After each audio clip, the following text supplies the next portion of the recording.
반갑습니다. 처음 오신 분도 계시고, 대체적으로 우리 참선반하고 입문반 마치신 분들하고 인 것 같습니다. 새로운 분들은 좀 몇몇 이렇게 보이기는 한데,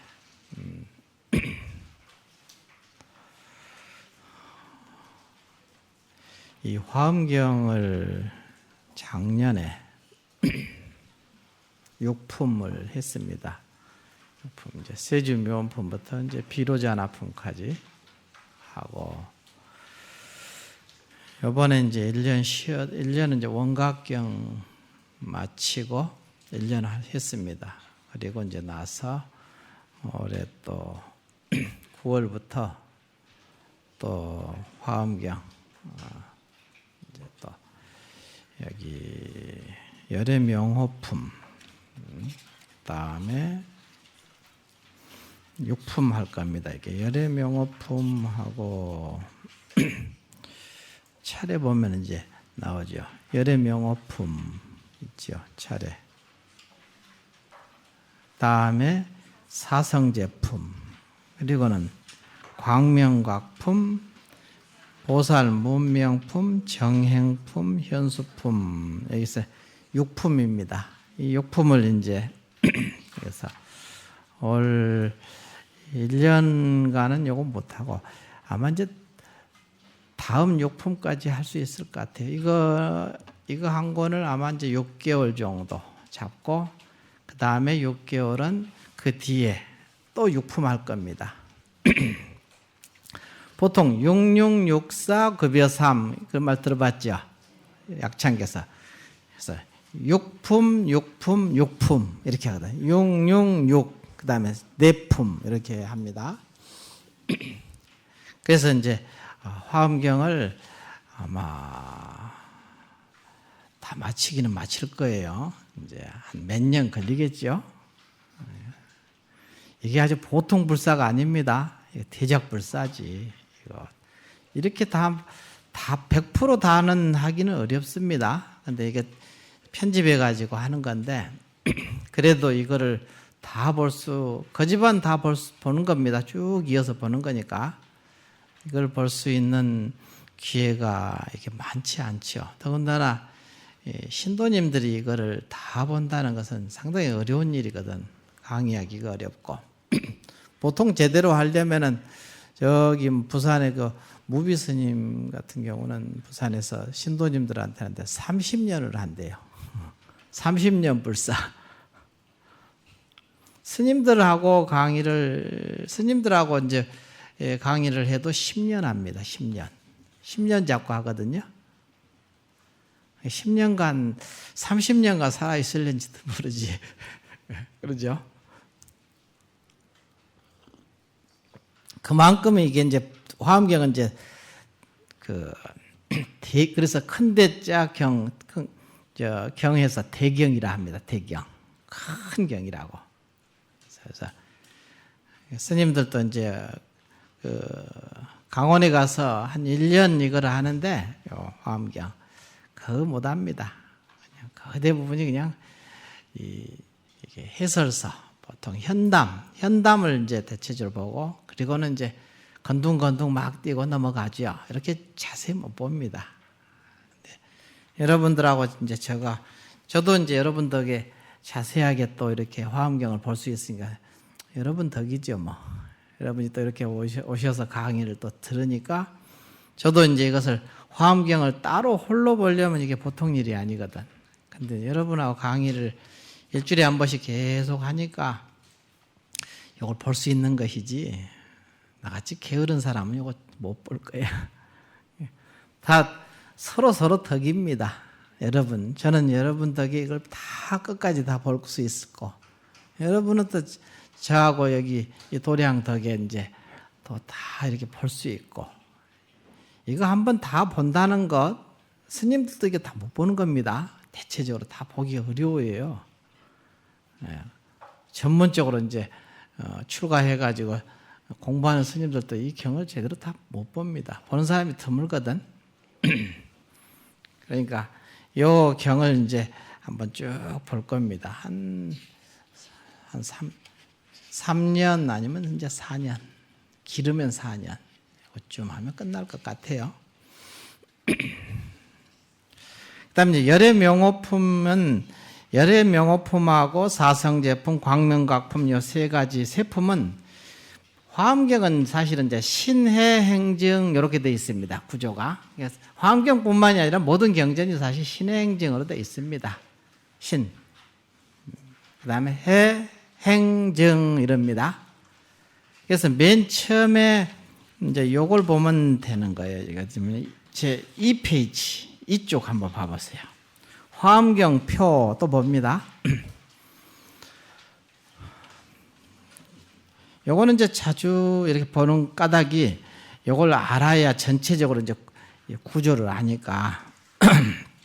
전번에 이제 했던 것이 여기서 제1회 설법. 회는 이제 모일 회자니까 모여서 법문하신 모임입니다. 그러면 이 화엄경은 몇 회 설법을 했죠? 몇 번이죠, 이게? 9회 써있잖아요. 모일 회자 써있죠? 그 밑에 1, 2, 3, 4, 5, 6, 7, 8, 9. 9회. 9번 모여서 법문하셨다 해서 9회입니다. 9회.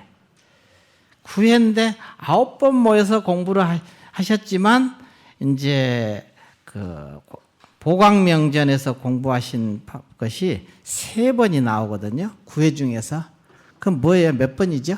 그럼 7회죠. 7처죠. 그래서 이게 7곳에서 이제 9회. 그래서 7처 9회 설법이라고 보통 얘기하거든요. 7처. 처라는 것은 이제 곳입니다.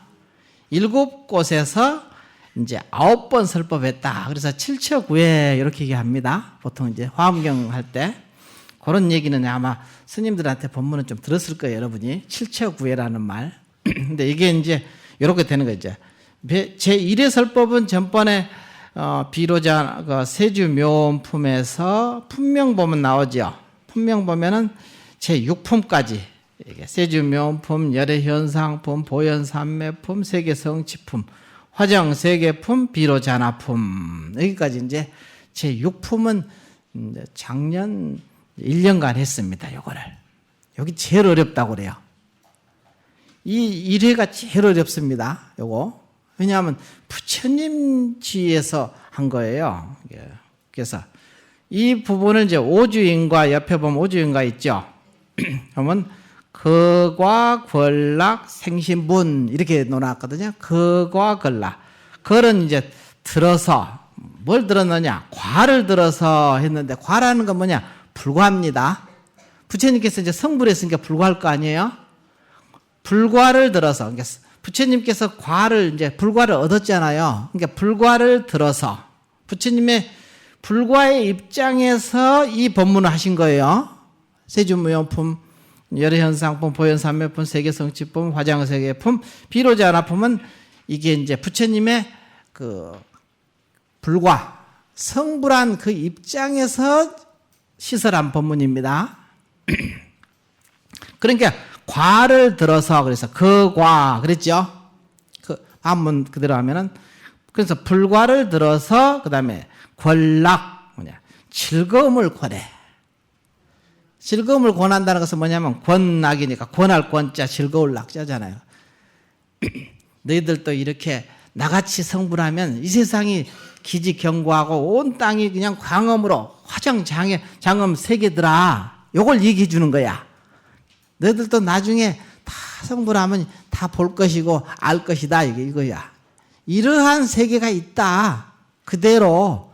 요것은 이제 그러니까 우리도 이제 공부만 하면 지금 이 세상도 있는데 내가 아직 못 보니까 내가 볼 수 없는 거거든. 지금 보지 못하니까 이 세상이 사바세계고 고통의 세계로 보이는데 나같이 이제 깨닫고 나서 부처님처럼 깨닫고 나서 이렇게 보니까 세상이 기지경과여 금강소성이라.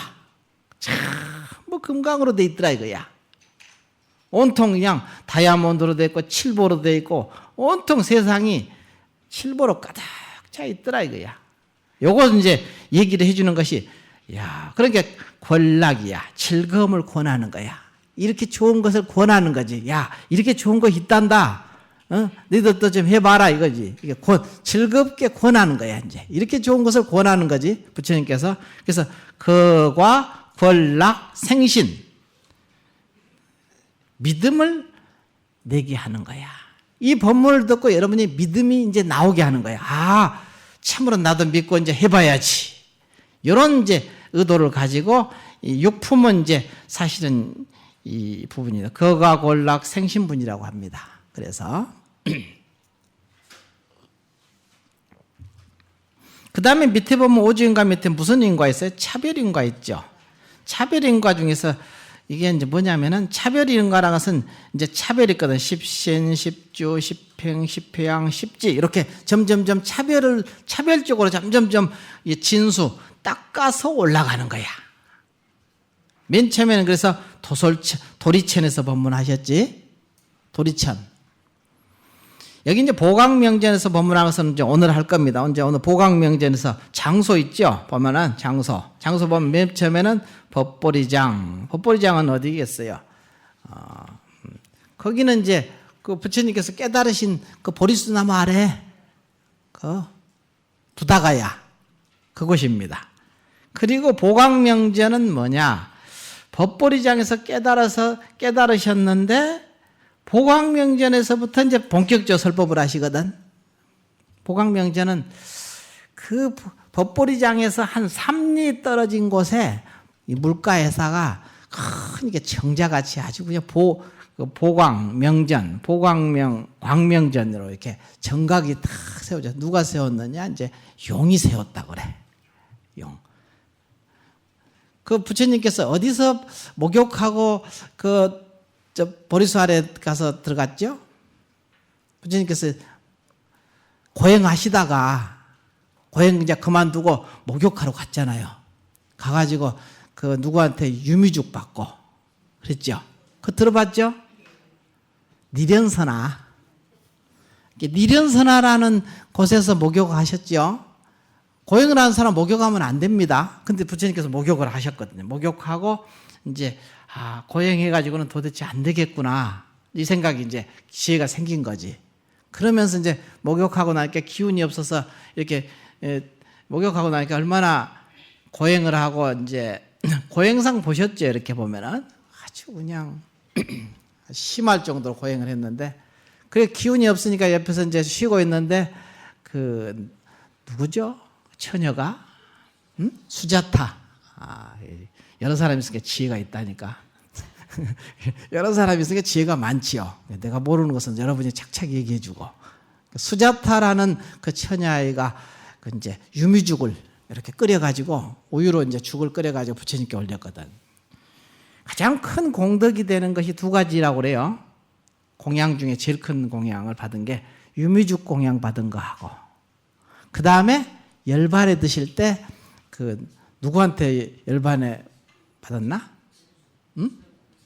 춘다. 이렇게 똑똑하다니까 전부 다.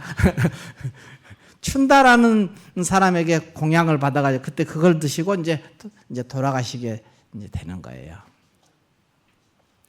근데 춘다는 이제 뭐 독버섯이라고도 하고 이제 뭐 이렇게 얘기하는 그걸 드시고 이제 이게 설사가 나셨거든요. 이제 토사광난이 나가지고 그 뭐 사실은 걸어가시다가 아난에게 물 좀 떠 하도 이제 탈수가 많으니까 물 떠오라니까 아난이 가서 물 뜨러 갔는데 수레가 막 지나가고 나니까 구정물이 있거든. 못 두고 왔어. 그걸 떠왔어야 되는데 못 두고 온 거야. 이게 아난은 자기 생각으로 이렇게 어떻게 구정물을 이게 부처님께 올릴 수 있냐 이거지. 그래서 못 두고 왔는데 부처님이 하라 하면 무조건 그냥 하는 거지. 자기 소견이 있었다는 거야. 그래서 깨닫지 못했다고 그래. 그런 이제 허물이 있어. 그래서 부처님께서 더 머무실 수도 있었는데 그냥 열반에 드셨다는 이런 얘기도 있습니다. 그때 이제 열반지에 구시나라까지 못 가실 뻔했어요. 중간에서 열반에 드실 뻔했거든. 근데 참고 이제 가신 거야. 가셔서 열반에 드시. 근데 마지막 공양을 별로 부처님께서 공양을 올렸는데 그걸 드시고 설산하고 그냥 식중독 같이 이제 됐겠지. 그러니까 그런 것 때문에 이제 춘다를 다 비난할 줄 알았는데 부처님께서 그랬거든. 내가 열애에게 가장 큰 공양은 맨 처음에 수자타라는 그 처녀애가 준 유미죽 공양하고 춘다가 준 그 마지막 공양이 가장 큰 공양이다 하고 찬탄을 하거든. 그러니까 아무도 누구한 춘다 보고 너가 그 잘못 줘서 부처님 돌아가시게 생겼다고 이렇게 이제 비난하는 사람이 한 사람 없게 됐지. 부처님께서 하신 말씀은 또 땅에 떨어지지 않으니까 다 법입니다. 그게 다 법이거든. 그러니까 다 그게 법으로 옳은 것이 돼버리는 거야. 그러니까 말씀이 다 하나도 땅에 떨어지지 않는다는 거야. 헛되지 않다 이 소리야. 하셨다면은. 그래서 이제 여기서도 보면은 보광명전은 이제 법보리장에서 깨닫고 나서 이제 보광명전이라는 곳에서 이제 설법을 하시거든. 제 2회 설법을 합니다. 여기서 2회 설법을 이제 두 번째 설법을 하는데 이제 맨 처음에 이제 열애 명호품 이것은 믿음 십신에 대한 얘기입니다. 믿음. 아마 이번 6개월은 이제 믿음에 대해서 끝없이 얘기할 거예요. 믿음. 6개월 동안 내내 믿음 얘기합니다. 믿음. 믿음이 얼마나 중요한 얘기냐, 믿음. 근데 믿음이 그렇게 중요한 거야. 믿음이란 것은 모든 건물의 기초가 믿음입니다. 건물을 100층 올리려면 기초가 100층을 견딜 그 힘이 있어야 되거든. 그 믿음이 그만큼 중요하다는 거야. 아주 믿음이 참 중요합니다. 가장 중요한 것이 알고 보면 믿음입니다. 선에서도 사실은 믿음이 제일 중요합니다. 근데 요새는 이제 믿음은 어디 실종되고 의정만 얘기하거든. 근데 믿음이 갖춰지고 난 다음에 의정이 의지하는 거예요. 믿음이 없는데 의정을 가지면 이건 아르마리에 불과해. 그건 의정이 아니야. 분별이라고, 분별. 참다운 믿음이. 믿음이라는 것은 누가 여기서 법문합니까? 믿음이 설주는 누굽니까? 문수죠. 여기 써 있죠. 믿음에 대한 얘기를 나오면 문수입니다. 문수 지혜거든. 믿음하고 알면 지혜는 동일한 거야. 알아야 믿어지거든. 그렇죠? 지혜가 있어야 믿어지는 겁니다. 지혜가 없는 사람은 의혹이 생기지 믿음이 존재하지 않는 거야. 그 자는 믿음이 상실되어 있는 자리거든. 그러니까 문수의 지혜가 곧 믿음입니다. 가장 출발점이 그래서 문수, 믿음이거든. 근데 보광명전이 법문한 것이 어디에 또 있죠? 몇 회 있습니까? 제 7회. 제 7회에서도 보광명전이죠. 그 다음에 제 8회도 보광명전입니다. 그러죠? 3페이지 보광명전 나오죠.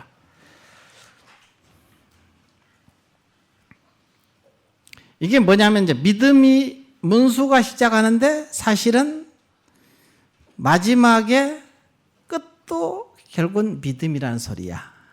처음도 믿음이지만 마지막 결론도 믿음에 관계된다는 소리거든. 보광명전 같은 보광명전에서 마지막 나오거든요. 등강묘각 그 자리가 벌써 보광명전입니다. 거기서 똑같거든. 시작도 보광명전에서 했는데 요걸 배대해 놓은 걸 보면 참 기가 막히게 해 놓은 거야. 이게 이런 의미가 있어 다. 그리고 이제 오늘부터 이제 6개월 동안 요거 이제 할 것에 대한 얘기는 열애명호품, 사성제품, 광명각품 요 세 개가 또 신의 행정으로 놓으면 신입니다. 이것도 신이거든. 열의 명호품과 사성제품과 광명각품이 신에 속합니다. 신, 믿음에 속아. 그러니까 믿음의 전체적으로 보면은 여기 이제 신, 십신, 십주, 십행, 십회양, 십지 이렇게 나눠졌지만 이제 전체적으로 이제 내가 말씀드리면은 제 이제 전체를 배대할 때 신행증으로 항상 화하면 내가 신행증이라고 했죠. 그러니까 전체를 포괄해서 얘기할 때는 제 1회가 믿음, 거가골락 생신분 해서 이게 신입니다. 믿음에 관한 부분입니다. 그 다음에 그 밑에 제 2회부터 제 7회까지는 이게 해에 속합니다. 신해 할 때 해. 인행입니다. 인행. 그러니까 이게 보살 인행이라고 하거든. 그래서 제 2회부터 제 7회, 8회까지는 사실은 보살도입니다. 보살도. 전부 다. 처음부터 끝까지 2회부터 8회까지를 보살도라고 합니다. 보살도에 대한 얘기입니다. 그래서 해입니다. 해. 인행.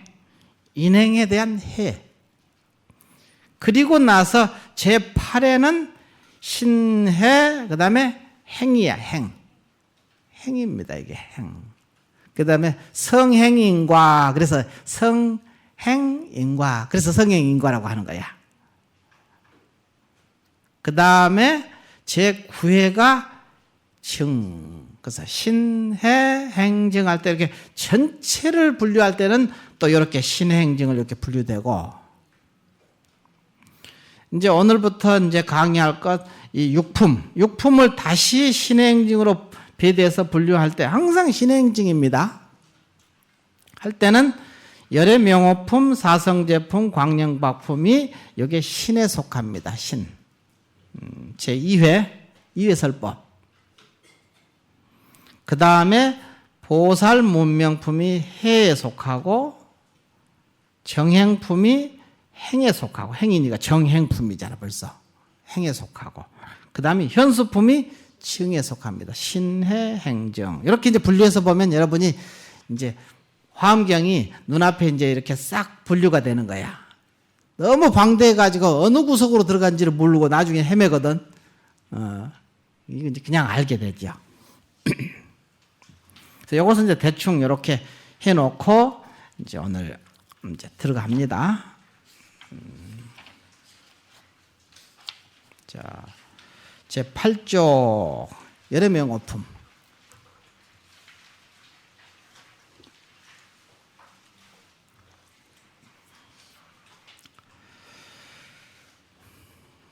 열의 명호품은 이제 부처님의 이름입니다. 이름. 부처님의 이름이 그렇게 많다는 거야. 근데 알고 보면은 부처님의 이름이 중생의, 부처님의 숫자가 중생 숫자만큼 많을 거예요. 부처님. 그러니까 뭐 만불경 이런 것도 있죠. 경이 이제 부처님 이름만 계속 써 있는 경이 있어요. 만불경이라고. 부처님 이름 명호만 써 있어. 뭐 처음부터 끝까지. 그런 경도 있습니다. 그건 이제 연부를 하고 이제 하는데, 이제 여기서 부처님 명호품, 명호. 이름이 그렇게 많다. 왜 이렇게 부처님 이름이 많고 부처님이 많이 계시는가? 그거는 부처님께서, 우리가 예를 들어서 서가모니 부처님이 말씀하신 거지, 이게. 딴 분이 얘기한 게 서가모니 부처님이 말씀하셨는데, 서가모니 부처님이 이 헤아릴 수 없는 부처님들을, 서가모니 부처님이 주가 되면은 그게 다 나머지가 다 반입니다. 반. 주반. 그래서 주반 그러거든. 여러분들은 이게 여기 스님 따로 있고 여러분 따로 있고 이렇게 생각하죠? 깨달음의 그 분상에서 보면 조금만 깨달아도 사실은 그 알아도 깊이 깨닫지 못해도 둘이 아닌 것은 그냥 알게 돼. 둘이 아닌, 저절로 둘이 아닌 이치를 여러분이 알게 돼요. 근데 부처님의 그 분상에서 보면 어떨까? 삼천 대천세계는 가득 차 있는 부처님의 명호하고 부처님이 계시는데, 그 부처님과 부처님의 세계와 부처님의 그 밑에 보살들이 있거든요. 그 보살들이 다 알고 보면 지금 있는 보살하고 지금 있는 부처하고 이 나툼이야. 알고 보면 나툼이지만 여기서 여기 내가 볼 때 여러분이 다 내 나툼이라고 한다면은 다 각기 또 거기서 볼 때는 여기가 나툼이지. 항상 이게 서로 거울이 비추면 서로 비추는 거예요. 이렇게. 그걸 보고 둘이 아니라고 하는 거라 이게. 이런 입장에서 이게 그렇게 광대무변하게 펼쳐져서 이게 써 있는 것입니다. 자, 한번 봐보죠 이제. 자, 열의 명호품 참불보리덕 해서 이제 그때 이시의 세존이 제 마갈제국 아란냐 법보리장 중에서 요거는 이제 제 처음 깨달으실 때 시성정가 가사 똑같은 말이죠. 앞에 이게 이제 세주 묘품품 맨 첫 품에 나올 때도 이렇게 나왔거든요. 아란냐 법보리장 중에서 마갈제국 아란냐 법보리장 중에서 시성정가 가사 기지경고하여 이렇게 쭉 나가거든 말이 본문이. 근데 여기서는 아란냐 법보리장 중에서 시성정가 가사 보광명전에 그래서 보광명전에서 법보리장에서 깨달았는데 이제 어디에 앉아 있었냐? 보광명전에 앉으셨다 이게야. 보광명전에 이제 자 연화장 사자지자 했다. 연화장 사자자에 앉으셨다 여기입니다. 이게 해석을 보면은 그때 세종께서 마갈타국의 고요한 도량 가운데 계시면서 법보리장 가운데 계시면서 처음 정각을 이루시어. 이게 초에 제1품도 시성정각이 나왔는데 여기서도 또다시 시성정각이네. 또 나왔어. 처음 정각을 이루시어 어디냐? 보광명전에서 연화장 사자자에 앉아 계시었다. 그러니까 제2해설법은 이제 연화장 사자자에서 보광명전에서 연화장 사자자에 앉으신 거야. 아까 얘기했었죠. 득도한 곳은 법보리장이죠. 그렇죠? 부다가야 깨달음을 이제 깨달음의 이제 가시적인 장소입니다. 장소. 지금 현재 있는 장소. 우리 거기 가면 부다가에 가면 부처님 해놨죠. 거기서 깨달은 장소 해놓고 그 다음에 거기에서 동남쪽으로 삼리처럼 떨어진대. 동남쪽으로 이제 삼리가 좀 떨어진 곳에 니련선화가 굽어 보이는 곳에 아까 니련선화 했었죠. 니련선화가 굽어 보는 곳에서 용이 부처님을 위하여 지었다고 그래. 보광명전을. 근데 알고 보면 이게 보광명전은 법계, 보거택, 보거라는 것은 그 보신할 때 보 있죠. 부처님께서 깨닫고 나면은 보신이 생기거든. 보신이 있거든요. 그 보신으로서 받은 그 집이야. 그러니까 그 보광명전 자체는 깨달음의 당처라고 해도 됩니다. 깨달음의 그 근본 당처를 보광명전으로 삼은 거야. 이렇게 해서 깨달음의 당처. 보광명전이 따로 있고 부처님이 따로 계시는 게 아니에요. 보광명전이고 깨달음입니다. 깨달음에. 그때 이제 사실은 보리수 나무가 부처님이 깨달으신 것을 다 봤을 거 아니에요? 그 앞에 돌멩이들도 다 봤을 거고. 근데 부처님께서 성도하시고 나니까 그곳이 완전히 보배로 장엄돼 버렸죠. 그곳이야, 보광명전이. 이미. 그곳에서 다, 그 광명을 다 받은, 그 돌멩이고 나무토막이고 그냥 전부 다 성불해버린 거야. 알고 보면. 다 성불했습니다. 그냥. 전부. 지나가는, 개미고 뭐가 다 성불했겠지, 다.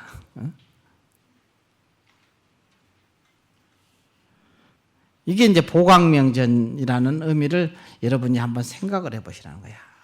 여러분이 깨달아서 공부가 익어지면 지금 앉아있는 자리가 변하는 거예요. 달라집니다, 이게. 앞에서도 사실 얘기 다 나왔거든요. 여러분이 세상을 그것까지는 뭐 바라지 않는다 하더라도 여러분이 이제 마음을 편안하게 하고 항상 기쁜 마음으로 집에 딱 들어가면 그 집안이 갑자기 분위기가 확 변하죠. 아주 그냥 봄이 온 것처럼 화사하게 변하잖아요.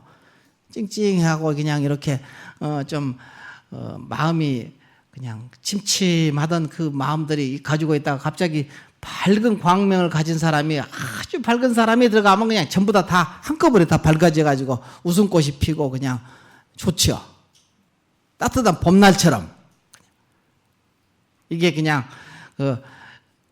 겨울처럼 그냥 땡땡 얼어서 그냥 서로 눈치나 보고 이렇게 있던 그 집안에 한 사람이 그냥 활짝 봄을 그냥 같이 활짝 핀 그 봄처럼 그 집안에 한번 들어가 봐. 그 집안 안에가 그냥 전부 다 봄으로 변한다니까.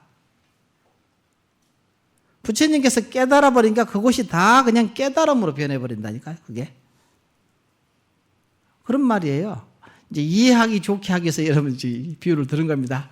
그렇지만 이게 뭐 틀린 비유는 아니지. 자기가 중요한 거야. 그래서 앞에서 이제 그 부처님께서 깨닫고 나니까 그 땅이 막 칠보로 변하고 온통 다 나무고 돌이고 흙이고 다 보배로 칠보로 다 변했다고 나왔었잖아요. 그럼 그게 이게 무슨 어떻게 그 변했냐 이거지. 그럴 수가 있냐. 이거 다 문학적인 서술이다. 이렇게 얘기하는 사람도 있어. 그게 아니에요. 사실이 그런 거예요. 옛날에 얘기를 한번 했었죠. 여러분도 똑같아요. 마음이 변하니까 세상이 틀리게 다가오잖아. 내가 지나가다가 어떤 사람 보니까 전부 다 그냥 술 먹고 그야말로 그냥 맨날 술에 취해 있는 사람인데 같이 이렇게 만나서 나는 횡단보도 이렇게 지나가고 그는 이렇게 지나가고 서로 마주치면서 지나갈 때 보니까 머리끝에서 발끝까지 다 칠보로 가득 차 있더라고. 그 사람이. 내가 변하니까 다 틀려 있는 거야, 요게. 그 사람이 변하기를 바라거든. 그게 아니에요. 맨날 보면은 술 먹고 그냥 누워서 땅에서 자고 오줌 누고 누워서 자면서 땅에서 오줌 누고 그렇게 그 모습인 그 동네 아저씨 한 분이 있었는데 얼굴이 새카매가지고 맨날 술에 취해 있다니까. 맨날 비틀비틀 걸어다니고 그 모습만 봤던. 근데 왜 하필이면 그 사람을 통해서 그것을 보여줬을까? 내 자기 자성의 부처가. 그게 보신을 보는 겁니다. 보신을 왜? 보신이라는 것은 볼 수 있는, 체험할 수 있는 거야. 눈이 바뀌면 보신을 보게 됩니다. 그게 견성하는 거예요, 이게. 바로. 여러분이 안목이 바뀌면 세상이 확 바뀌어져 버려요. 틀려집니다. 근데 하필이면 왜 그 사람 같지 않는 사람, 그야말로 그 사람 구실 전혀 못하는 그 사람을 통해서 그 보신을 보게 하느냐 이거야.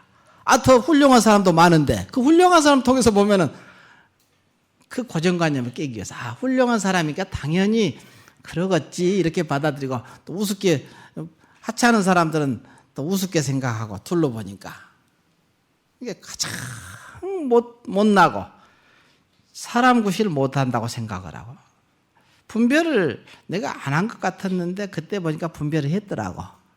그러니까 자기가 분별한지 안 한지도 사실 알기가 어려워요. 내가 이렇게 깨어서 봐야 내가 예전에 분별했구나를 지금 아는 거야, 지금. 그전에는 내가 나는 절대 분별하지 않아. 아무리 어떤 사람 봐도 난 분별을 다 놓고 분별을 따지지 않는 사람이다. 이렇게 알았거든, 내가. 분별 안 한 줄 알았어. 근데 그때 보고 내가 분별했다는 것을 알더라고. 그때서 아는 거야. 내가 분별했었구나. 자기가 옳다는 것을 이렇게 나는 이런 사람이야 이런 것이 다 맞지 않는 거야. 알고 보면 깨달아 봐야 돼.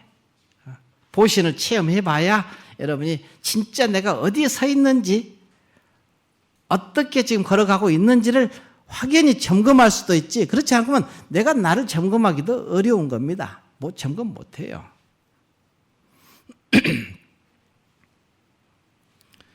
그 사람 같지 않은 그 사람이라고 생각을 했었던가 봐, 내가. 그런데 그 사람을 통해서 머리끝에서 발끝까지 전부 칠보로 가득 차서 반짝거리고 있는 그것을 내가 보는 거야. 체험을 하더라고. 그래서 참으로 그렇구나. 그리고 이렇게 돌아보니까 전부 다 칠보 아닌 게 없더라고. 그것을 통해서 나머지를 다 붙여보는 거야. 다. 나도 보고 여기도 칠보로 돼 있고 전부 칠보 아닌 게 없어. 걸어가는 사람, 나무, 토막들 다 칠보야.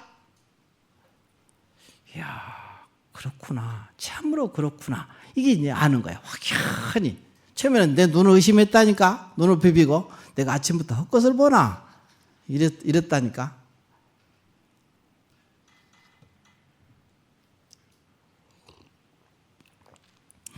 그리고서 이제 끝없이 이렇게 체험하다 보니까 이게 부처님이 하신 말씀, 이게 경전이 다 참으로 진실하구나.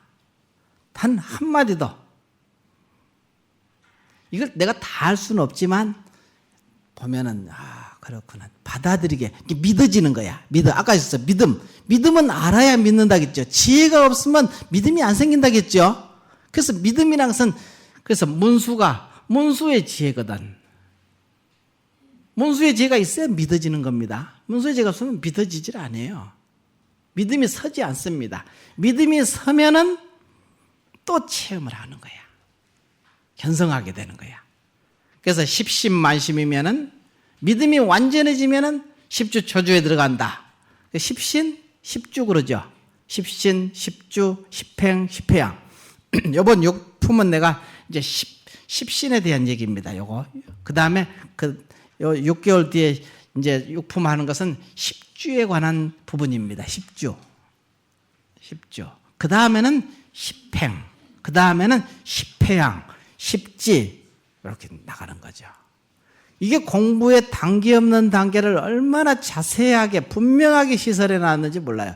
그러니까 수행을 어떻게 해야 될지 모르겠다는 것은 이게 부처님 법문을 안 들었다는 것이지. 법문을 들으면 모를 리가 없어. 분명하게 드러냈어. 모른다는 것은 말도 안 되는 소리야. 자기 생각으로 그냥 이러니 저러니 이게 분별을 하니까 이게 잘 모르거든. 딱 안 떨어지는 거야, 그게. 힘들죠, 그래서. 알기가 아리송해. 아는 것 같다가도 또 어쩔 때는 그냥 아무것도 모르는 것 같고, 막. 이게 아리송한 거야. 근데 불자들이 더구나 참선하는 사람은 이 화엄경을 꼭 보기는 봐야 되겠더라고. 그래야 어떻게 닦아나갈지, 어떻게 마음을 쓸지, 어떻게 행할지, 어떻게 볼지 이게 낱낱이 나와 있어, 여기에. 그리고 수행을 어떻게 해야 될지 모르겠어요. 그럼 보질 않았다는 거지. 자, 여기서 보면 이제 그 다음에 그때 보강 연화자 사자지자에 앉아 계시었다. 그 다음에 이제 묘계만 한번 이제 묘계만 묘한 깨달음이 아주 두루 원만하다, 두루 만족하다 이거야. 묘계만. 그러면 묘한 깨달음이 모두 원만하시며 이렇게 됐죠. 묘라는 것은 이제 깨달음이죠. 근데 이게 묘각이라고도 하고 원각이라고도 하고, 원각께서는 원각이라고 합니다. 그 다음에 정각이라고도 하고, 바른 깨달음 얻으셨다. 그러다. 그 다음에 대각이라고도 하고, 같은 말입니다. 그 다음에 선각이라고도 하고, 아주 좋은 깨달음. 이렇게 이제 다 똑같은 말인데, 여기서는 이제 묘오, 아주 묘한 깨달음을 다 원만하셨다. 이렇게 해서 묘한. 묘라는 것은 신비하다고 해도 묘자를 쓸 때 신비하다. 왜 신비할까? 이게 우리 의식으로는 못 쫓아가니까 신비한 거야. 내 의식으로는, 내가 아르마리로는 도대체 그것을 이게 잡을 수가 없으니까 신비한 거야, 그게. 그래서 묘자를 신비하다고 이렇게 신비한 깨달음 해도 돼요. 뭐 번역을 할 때. 그래서 똑같습니다. 신비한 깨달음. 그러면 묘한 깨달음이 원만했다. 근데 이행영절하고 두 가지 행법을 영원히 끊으시고 이행, 두 가지 행이라는 건 뭘까? 두 가지 행이라는 것은 이행, 그러면 번뇌장, 소지장. 번뇌라는 것은 번뇌 알죠, 이제? 번뇌망상계. 번뇌장, 번뇌의 장애. 그 다음에 소지장. 소지장은 아르말입니다. 아르말. 안다는 것. 여러분이 안다는 것, 모른다. 이것이 소지장입니다. 모른다는 것도 사실은 안다는 거야. 왜냐면 모르는 것을 알고 있잖아. 그렇게 모른다는 거지. 이게 둘 다 장애거든. 번뇌장, 소지장의 이행입니다. 두 가지 장애입니다. 또 아니면 생사와 열반. 생사라는 것, 아니면 열반이라는 것. 이게 지금 이행입니다. 두 가지 행. 이행, 영절. 이 두 가지 행을 영원히 끊으셨다. 두 가지로부터 영원히 벗어났다. 이런 얘기입니다. 유무, 유루법, 무위법, 유위법. 이 두 가지를 다 벗어나야 돼. 유위법에만 벗어나도 안 되고 무위법에만 벗어나도 안 되지. 그래서 이행영절이라 두 가지 행이 영원히 끊어졌다. 우리가 그래서 전부 좋은 것도 놔라, 그런 굳은 것도 놔라, 맨날 놓라는 얘기를 맨날 하지요. 좋은 경계가 닥치면 감사하게, 순경계가 닥치면 감사하게 그냥 놔버려. 그래야 끊어지는 거거든. 놓으면은 끊어집니다. 놔버리면. 붙들고 있으면 두 가지 측면에 붙어 있는 거거든. 그러니까 좋은 경계가 닥치면 아유 감사해 하고 놔라 이거야. 놓는 게 핵심입니다. 그 다음에 굳은 경계가 닥치면, 역경계가 닥치면 더 많이 해결할 수 있잖아 하고 막 또 놔버려. 들고 있지 말고. 그러면 이렇게 이행영절이야. 두 가지 행을 벗어나는 거야 이게. 간단하지요. 알기는 간단하지 이렇게. 그 다음에 달무상법. 달 뭐냐?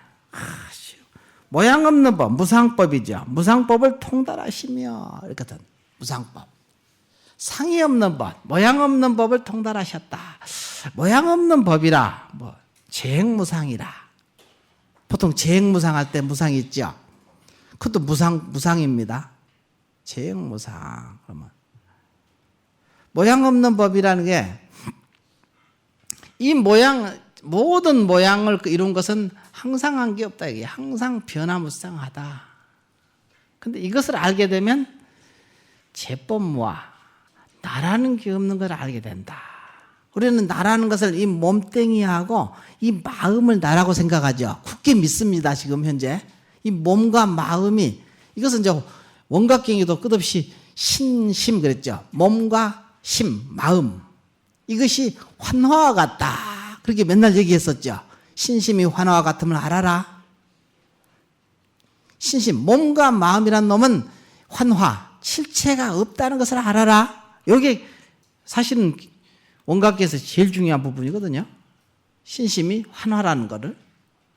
근데 여기서도 항상 모양을 이룬 것은 항상 한 게 없다 이거야. 그러니까 내 것이 아니야. 인연 따라 이렇게 모이고 저렇게 모이고 이 앞집 산에서 가기도 하고 오기도 하고 끝없이 들랑들랑 이게 들고 나고 그러죠.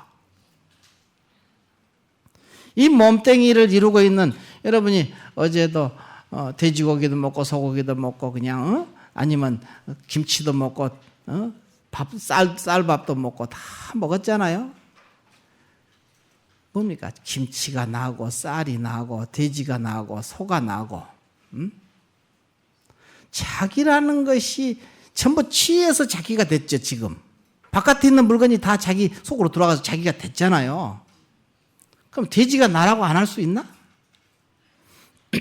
물질만 먹는 게 아니라 업식도 또한 먹습니다.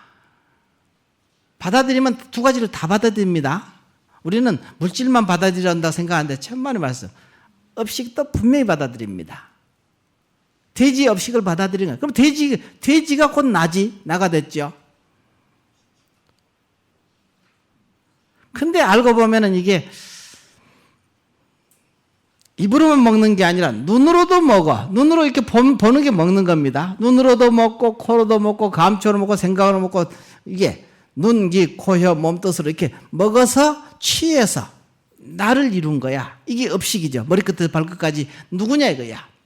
알고 보니까 이 삼천대천세, 삼라만상이 전부 만물 만생이 다 나님이 없는 거야. 그래서 다 나라는 거야. 주고받고 이렇게 서로 교류를 하는 거야. 내가 있음으로써 저것이 있고 저것이 있으니까 내가 있고. 이 연기법이거든. 이런 것이 이제 점점점 실감이 나고 확연해지면은 이제 연기법을 조금 여러분이 알아졌다. 이런 얘기죠. 사실은 신해 행증할 때도 신이라는 것은 뭐냐? 법문을 듣는 거야. 성문, 소리성자 들은 문자죠. 성문 영각보살할 때 성문은 뭐냐? 무슨 소리겠어요? 부처님 법문 소리겠지. 법문을 듣는 것은 왜 듣나? 믿으니까 듣는 거야. 믿지 않은 사람은 안 들어. 그러죠? 부처님 법문을 도장 듣는 것은 믿음이 있기 때문에 듣는 거예요. 믿지 않으면 안 듣습니다. 아무리 줘도 그냥 안 들어. 그래서 성문, 신행증이 바로 성문, 해는 뭐야? 영각이야. 부처님 법문을 자주 들으면은 나중에 연기의 이치가 조금씩 알아질 수밖에 없어. 왜냐하면 부처님 법문이라는 것은 연기의 이치고 이 세상 이치를, 세상의 진리를 드러낸 말씀이니까 항상 들으면은 세상에 보는 눈이, 안목이 그렇게 바뀌잖아요. 그러면 지혜가 생긴다는 거거든. 그러면 지혜가 생기면은 어떻게 되느냐? 그러면 연기의 이치가 자기도 모르게 깨달아진다는 거야. 아, 그렇구나. 그렇게 돌아가는구나. 모두가 나님이 없구나. 이것을 조금씩 깨달아진다는 소리야. 이게 연각의 도리, 연각 알죠? 연기의 도리를 깨달은 게 연각이지. 이게 체험이거든. 그래서 십신, 십주라는 것은 아까 믿음에서 해는 십주입니다. 십신, 십주 하면 벌써 해죠. 그 다음에 행. 이게 공부에 단계 없는 단계를 성문영각 보살로 얘기했고, 성부의 단계 없는 단계를 신의 행증으로 얘기했고, 단계 없는 단계를 십신, 십주, 십행, 십회양, 십지 이렇게 얘기했고, 똑같은 말을 다른 측면에서 계속 얘기하는 거야. 똑같은 말이야. 알고 보면 그 여러 가지를 얘기했지만 다 똑같은 말입니다. 계속 반복해서 얘기하는데 여러분은 이제 모르는 사람 들으면 이 얘기했다 저 얘기했다 아이고 헷갈리네 이리 생각하네. 헷갈리게 하나도 없어. 그것이야. 본래 전부 하나로 통해 전부 회통되는 거야. 낱낱이 회통이 돼야 여러분이 나중에 편안하게 이 세상을 딱 보면 알지. 이제 어떤 법문을 들어도 알고 뭔 소린지 알고 눈에 탁 들어와. 그냥 모르는 사람은 이것 따로 저것 따로 전부 따로 보니까 불교가 어려운 거야. 그래서 불교가 어렵다고 하는 건데 사실 불교가 어려운 게 하나도 없어요. 이 공부에 단계 없는 단계 신의 행증, 성문영각 보살. 이걸 또다시 다른 데서 얘기하면 문사수, 문해, 사해, 수해. 똑같은 말이에요. 근데 똑같은 말인데 이렇게 얘기하면 이게 또 다른 건 줄 알고 저렇게 얘기하면 또 이거 저거 다른 줄 알고 다 같은 말을 계속 지금 중언부언하고 있거든. 지금 계속 반복하고 있습니다.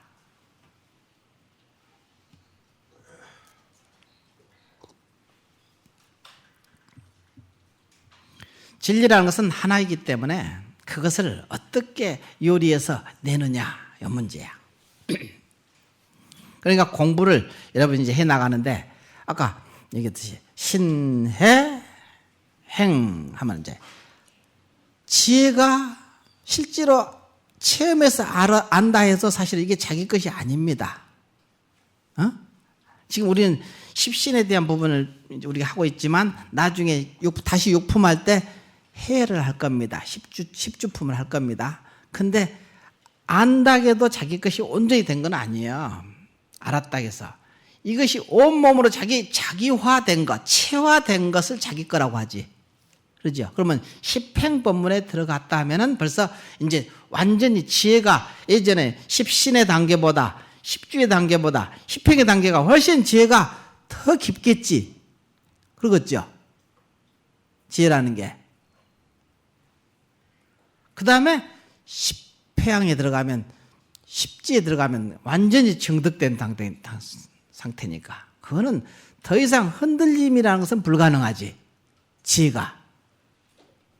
깨달은 보통 견성에서 깨달았는데 왜 저 따위로 행을 하고 저렇게 자기밖에 몰라요 이런 사람들이 있거든. 그렇죠? 아직 자기 것이 완전히 된 게 아니야. 그것을 옛날에 이제 선사들이 뭐라고 했냐면 제자들 보고 너의 눈은 내가 인정하겠다. 너의 눈. 너가 이제 깨달아서 이제 십주에 들어간 것이지 체험한 단계는 내가 인정하겠다. 너 견성한 거 인정하겠다. 그렇지만 너의 행까지 내가 인정은 하지 않겠노라 이러거든. 너의 행은 인정하지 않겠노라. 거기서 뭘 얘기를 하냐면 벌써 너는 이제 십주에는 들어갔는데 아직 십행법문에 들어가지 못했다. 이렇게 얘기하는 거 똑같은 말이야. 선사들이 이제 자기 제자한테 너의 안목, 너의 눈은 내가 인정하겠다. 안목은 너 분명해졌다 이거야. 그렇지만 너의 행은 내가 인정하지 않겠노라 이러거든. 너 행까지는 인정하지 않겠노라. 그러면 거기서 알아먹지. 보통 이제 다 이 화엄경 다 배운 사람들이니까 말을 틀리게 해도. 그러면 스승이 나보고 십주체는 들어갔는데 아직 십행법문에는 아직 못 들어갔다는 소리구나. 이렇게 알고 열심히 실천하고 보살행을 닦고 이렇게 이제 하게 되거든. 그러면 이제 거기서 보통 보살행을 하게 하거든. 그래서 원주를 자청하고 공양주를 자청하고 막 이러거든요. 공부와 행을 하기 위해서. 실천하는 행입니다. 실천행. 그렇게 해서 공부를 자기가 지어가는 겁니다. 이게 조사 어록이나 경이나 알고 보면 다 같은 명 같지 않으면 뭔가 둘 중에 하나 틀렸겠지. 다 같을 수밖에 없지 않겠어요? 그러니까 선이 다르고 교가 다르다고 생각하면 안 돼요. 여러분이 우리는 교하고 교 끝나고 나서 우리는 선해야 된다 이런 생각을 하는 어리석은 생각이거든. 그런 게 아닙니다. 자, 봅시다. 어디까지? 이행영절, 달무상법 했죠. 달무상법. 무상법을 통달했다. 상이 없는 법. 이게 무상법이 참 불교에서는 이게 무상법을 중요해요. 상이 없는 법. 여러분이 눈이 이제 생기면은 눈이 좀 깊어지면은 상으로 보지 않아요. 상으로 보지 않습니다. 이건 이제 금강경에도 상이 아닌 것을 알면 열애를 보리라. 이게 있죠. 그 개송이. 상이 아닌 것을 알면 약견 재상 비상 직견 열애를 보리라. 그러거든. 뭔 소리냐? 상이 아닌 것을 아는 순간 진리는 드러나 버리는 거야. 열애를 보게 되는 거야. 열애라는 것은 진리입니다. 진리를 보게 된다는 소리야. 여기서도 달무상법, 상이 없는 법을 통달했다. 이 소리거든. 도라는 것, 부처라는 것, 진여라는 것, 이것이 상이 없는 거지. 도라는 것 한번 꺼내볼 수 있어요, 여러분이? 도 한번 도가 뭡니까? 또 부처라는 게 뭡니까? 부처가 뭐가 부처냐? 여하시 부처인가? 무엇이 부처인가? 이게 무상법이거든. 있기는 분명히 있는데 모양이 없잖아. 잡을 수도 없고 없는 것도 아니고 있는 것도 아니고. 그게 무상법이거든. 참 이게 교묘하죠. 마음이라는 것. 예를 들어서 다른 종교로 따지면 하느님이라는 것. 하느님을 잡을 수 있습니까? 모양이 있습니까? 있기는 있지. 부처라는 거, 진리라는 거. 여러분 본래 본성의 마음이라는 것, 참 성품이라는 것. 있기는 분명히 있는데 잡아낼 수가 없는 거야. 내가 이제 성품이라는 것을 얘기를 할 때 얘기를 했어. 양심이 곧 너의 성품이다. 양심이라는 것이 있기는 있지, 전부 다. 다 있죠? 양심이라는 거 없다고 하는 사람 없지.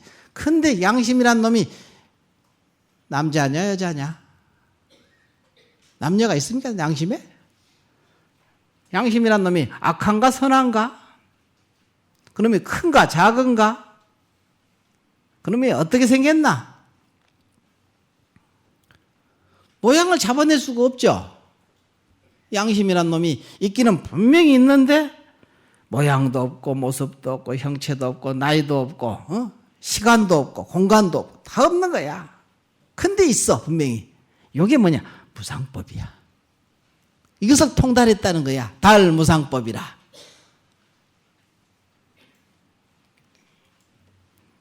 그러니까 뭐냐면 주어 불주 부처님 자리에 앉으셨다. 부처님 머무시는 곳에 머물며. 뭔 소리냐? 부처님 머무는 곳에 머물었다. 부처라는 것은 깨달음입니다. 진리에 머물었다.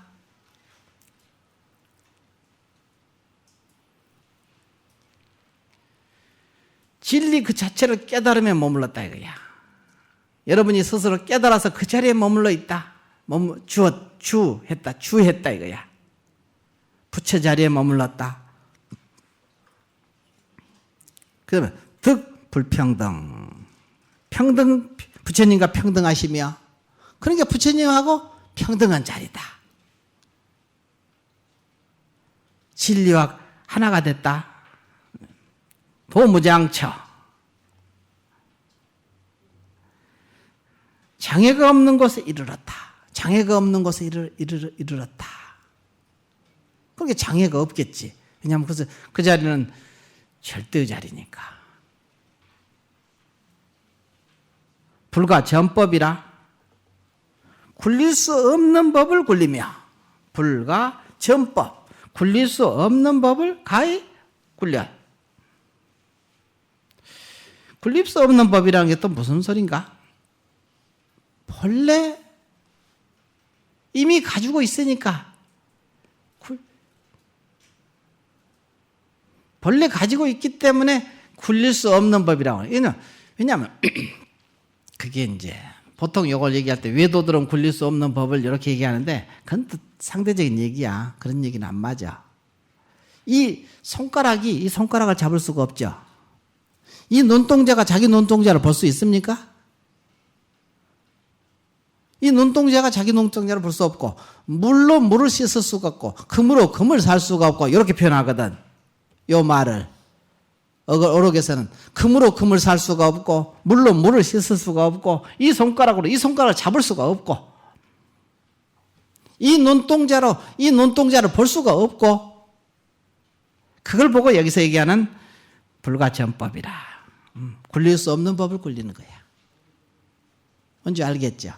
그 절대의 자리니까 상대적인 자리가 아니거든. 그 자리가 절대의 자리거든. 그걸 뭐냐? 여러분이야. 지금 여러분이 가지고 있는 거야. 이미 자기가. 또 소행무예라. 행하시는 바가 장애가 없. 그러니까 행하는 바가 장애가 없지. 장애가 없겠죠. 걸림이 없겠고. 부사의한 법을 바로 세우며 입부사의 보견 삼세라. 널리 삼세를 두루 보신다. 이 말씀 속에 이미 다 지금 가지고 있네.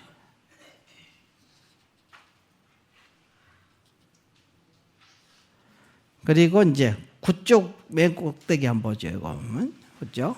구쪽 맨 꼭대기 보면은 뭐냐면은 십불세계 미진수 보살구들과 함께 계시니. 근데 이게 이렇게만 이 부처님께서 깨달아서 이렇게 연화장 사자지제에 앉으셔서 누가냐? 십불세계. 10이라는 것은 원만수니까 모든 세계라고 해도 됩니다. 일체 세계. 십불세계, 십부처님 세계. 왜 부처님 세계냐면은 세계에는 중생이 있을 거 아니에요? 중생들 있는 데는 항상 부처님이 계시니까 불세계는 거야. 중생들이 계시는 곳에는 부처님이 안 계시는 곳이 없어. 일체 중생 시류불성 들어봤죠? 일체 중생은 다 불성을 가지고 있다. 그렇게 여러분이 지금 이 중생 노릇을 하고 있는 이 몸뚱이가 몸과 마음 속에는 꼭 부처가 있다는 것을 알아야 돼. 믿어야 되는 거야. 일체 중생 속에는 꼭 부처가 있으니까. 그런데 일체 중생들은 부처님께 항상 귀의를 해야 돼. 그러니까 내가 한 생각 나오는 것은 중생심이죠. 이 중생심은 어디에 귀의하라고?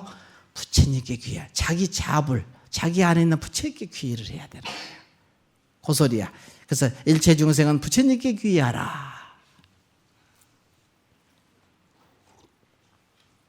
여러분들은 이렇게 법문을 일체 중생은 부처님께 귀의하라 이렇게 들으면은 이거는 일체 중생이고 부처님은 여기 계시고 이렇게.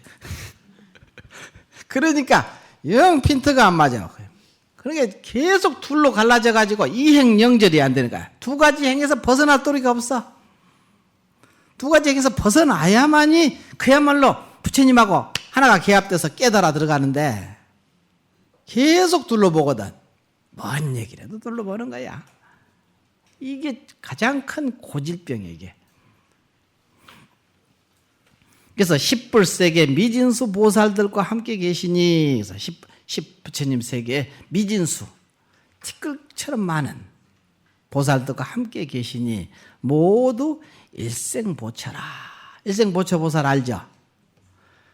이 생만 보살로 사고 그 다음 생에는 꼭 부처를 이룬다는 것이 일생보처 보살이거든. 일생 한 생으로서 이제 다음에 보처 부처를 그 받는다 이게 부처의 성불을 하게 된다 이게. 일생보처 보살이 보통 이제 미륵보살을 보고 일생보처 보살이라고 그러죠. 미륵보살. 왜냐면 다음 이 생에는 이제 석가모니 부처님이 성불해서 그 다음 생에는 이제 그 다음 부처는 미륵보살이 미륵부처가 된 용화세계가 온다고 하는 말이 그 소리예요. 그래서 일생보처거든. 근데 미륵보살만 그런 게 아니라 그것을 통칭해서 미륵이라고 하는 거야 이제. 미륵보살이 따로 있는 게 아니라 그것을 통칭해서 일생보처보살을 미륵보살이라고 하는 겁니다 이제. 그러니까 여기서도 십불세계 미진수 보살들과 함께 계시니, 그게 십불세계니까 얼마나 많은 세계에 얼마나 많은 보살들이 미진수처럼 많은 티끌수처럼 많은 그 보살들이 와 계시는데 그분들이 다 누구라고? 일생보처보살이더라 이거야. 한 분만 일생보처가 아니라 그 헤아릴 수 없는 분이 다 일생보처다 이거야. 일생보처라. 근데 이게 다른 지방으로부터 왔다. 타방으로부터 왔어. 왜 타방으로 왔냐면은 앞에 이제 이 육품에서 소개된 그 많은 보살들이 아니라는 것을 밝힌다 이거야. 그것 말고 또 보살들이 이렇게 오신 거야. 헤아릴 수 없는 보살들이. 근데 이게 타방으로부터 와서 이것도 사실은 타방. 한번 생각해 볼 점이 있어. 타방.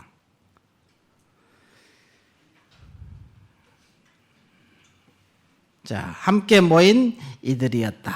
모든 중생계와 법계와 세계와 열방계와 모든 업의 과보와 마음으로 행하는 차례와 일체 모든 글과 뜻과 세간과 출세간과 함이 있음과 함이 없음과 과거와 미래와 현재의 삼세를 모두 잘 관찰하신 이들이다. 이분들이 다 이렇게 모여들어왔다. 부처님께서 이렇게 깨달으셔서 이렇게 연화장 사제지제에 앉으셨고 그리고 다시 제2회 설법 때도 이제 똑같이 보광명절에서 설법한 때 이렇게 이런 많은 타방보살들이 다 오셔가지고 이렇게 이제 오셨다. 오늘은 여기까지 일단 하고 마치겠습니다.